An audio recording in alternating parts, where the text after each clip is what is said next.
I still don't really like to think about what happened. I'm not sure the exact time this happened, but it was around a year ago. My friends and I always enjoyed finding abandoned places to explore, whether it was a warehouse or a huge mansion, a racetrack once. There were 5 of us, and all of us had some sort of weapon just in case, and a flashlight. We had just finished exploring some old abandoned house when my friend mentioned he knew of a warehouse that had been abandoned for years, about 20 minutes away. So of course we all hopped in the car and took off, listening to our favorite songs. The experience was incredibly fun until the moment it happened. We all arrive and get out, and as we look for a way in, I realize I've been here before.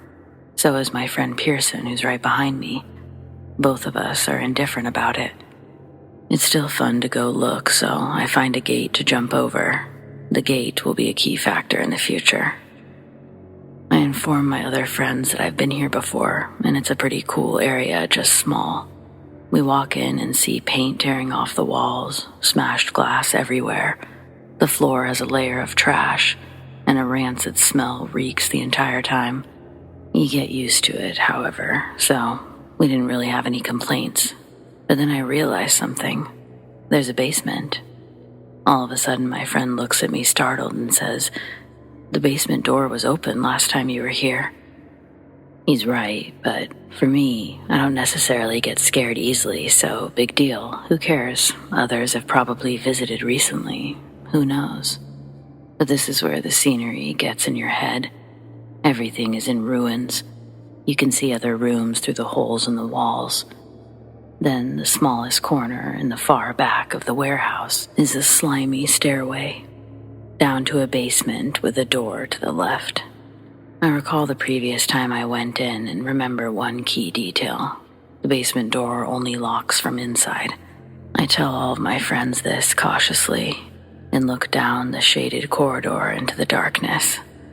I'm still not scared, but somewhat nervous, yet I have to prove myself to my friends. I go down. Every footstep creaks. I finally reach the door. I put my hand on the doorknob, about to twist it, when I hear something. Someone or something was breathing right behind the door. I'm in disbelief. There's no possible way someone's locked themselves back there. I twist the handle. It's locked. I quickly shuffle up the stairs when the worst part happens. The door downstairs opened. I've never run for my life, but in that moment I did. I didn't know what happened. We were all rushing as fast as possible through the building, and we could hear noises behind us. We didn't know if we were knocking stuff over or if whatever was behind the door was chasing us.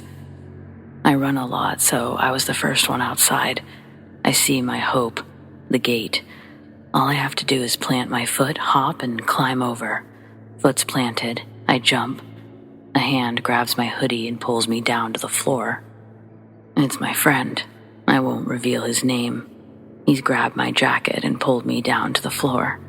I understood in that moment he was panicking and was the most non-athletic, so I let him go ahead, helping him. Plus, he was driving, and I needed that car to be started and ready to go. I hop the fence to get to everyone in the car. I'm the last one to enter the car as I hear the noise, something that sounds like someone smashing whatever is near them inside the warehouse. I don't know what happened there, nor did any of us care to find out.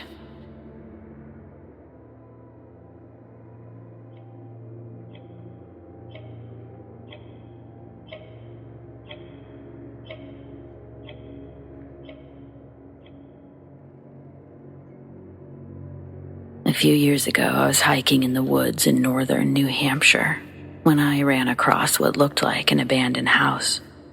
I love finding places just like this to explore, so obviously I was very curious about the house's contents.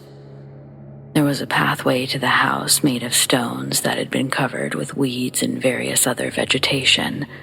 The house was surrounded by overgrown grass and tree limbs that had fallen, making it difficult to get to the porch. The front porch was small and made up of bricks that had a layer of moss grown all over it. It was obvious that no one had been there in many years.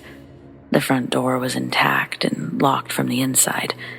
I didn't see any broken windows that I could fit through, and the windows on the front of the house were covered with a thick layer of dust or dirt.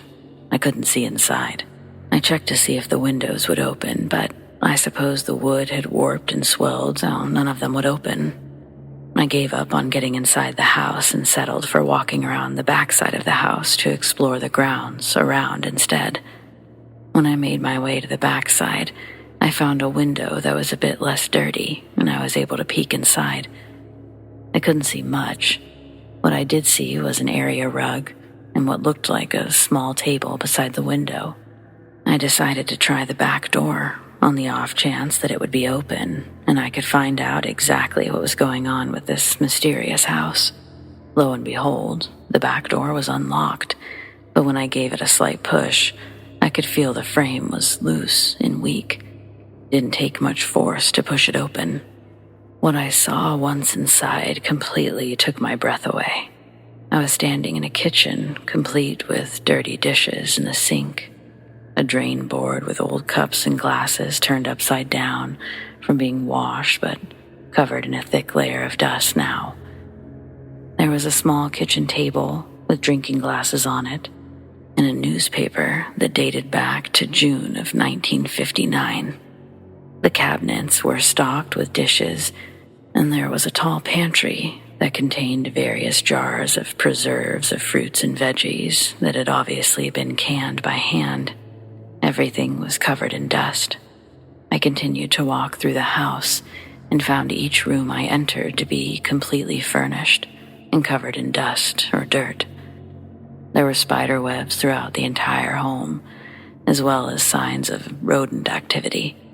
There was a dresser, the drawers filled with clothes that had been chewed and nested in by what I assume were mice. In the closet hung more clothes. They'd begun to deteriorate and had holes from insects. Upon further inspection of a child's dress I found, it seemed that the clothes were also handmade. There were 2 bedrooms, one of which was obviously a room for children with 2 twin beds that were perfectly made up. The bedding was in poor condition, but it seemed to have been hand-stitched. Same thing in the other room, only it contained just 1 larger bed rather than 2. The cabinet in the bathroom had few toiletries, a straight-edge razor, as well as towels. They were neatly folded, but had now become a nest for small animals. At this point, I was pretty creeped out. I began feeling as if I was being watched. I decided it was time to leave this strange house that appeared to be stuck in time. As I walked through the short hallway that led me back into the living room, I decided to see what kind of pictures were hanging on the walls. I wiped some of the dust off of the pictures hanging near the doorway of what appeared to be the parents' bedroom. I discovered it was a photo of a wedding. The photo was very faded and appeared to have some type of mildew growing behind the glass. I decided to take a moment, check out a few more pictures in the frames. Most were of scenery or various still subjects. I found another photo hanging in the living room near the front door. This one was of the entire family. It was in even worse condition than the previous photos, but you could clearly make out a man, a woman holding what appeared to be a small infant, and 2 children sitting on the floor at their feet. I found this very odd as I hadn't seen any signs of an infant anywhere in the home. I don't know what could have possibly become of this family that lived in the house. Did they leave for work and school and never made it home? Did they decide to take off and leave all their worldly possessions behind? Why? What happened to the infant in the family? To this day, I have so many questions that I know I'll never have the answers to. I stumbled upon a home that day, not a house. That was a family's home that they lived in experienced life in, and mysteriously disappeared from. I've never been back and never intend to. Just thinking about the place creeps me out. It was as if the family had no clue that they'd never return to their home the day that they just walked out the door. And it was apparent that no one had come looking for them. So there you have it. I found a family's home hidden in the deep woods of northern New Hampshire.